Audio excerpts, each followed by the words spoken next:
Assalamualaikum warahmatullahi wabarakatuh. Bertemu lagi bersama saya Indri Dia Hermawati dari Prodi Bimbingan and Counseling. Di sini saya akan menjelaskan salah satu sub dari materi kita, yaitu kelompok dan individu konsekuensi dari rasa kepemilikan. Nah, di sini saya akan menjelaskan tentang salah satu sub dari materi kita.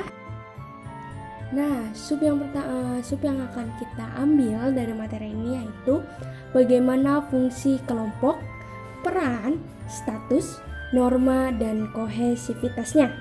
Nah, untuk pertama kali yaitu kita pengertian dari kelompok sendiri, yaitu kelompok menurut dari buku yang tertera yaitu kelompok adalah sekumpulan orang yang dipersiapkan terikat satu sama lain dalam sebuah unit yang koheren pada derajat tertentu.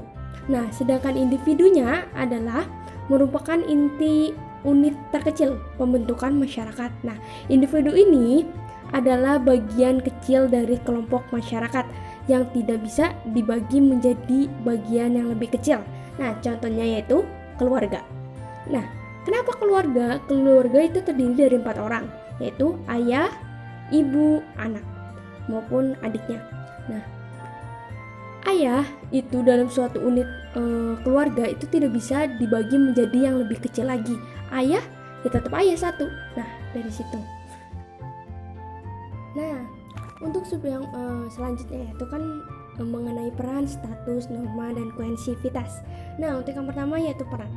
Peran suatu set dari perilaku yang diharapkan dilakukan individu yang memiliki posisi spesifik dalam suatu kelompok.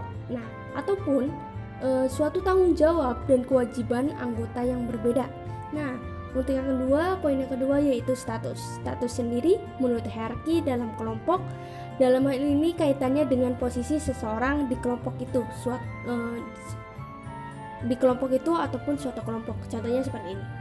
Ketika di suatu ruangan kantor ada seorang pada persiapan rapat, ketika bos atau pimpinan kantor itu datang, nah orang-orang di sekitarnya pasti akan berdiri, yang tadinya duduk menjadi berdiri. Nah, itu merupakan status dari kelompok itu sendiri.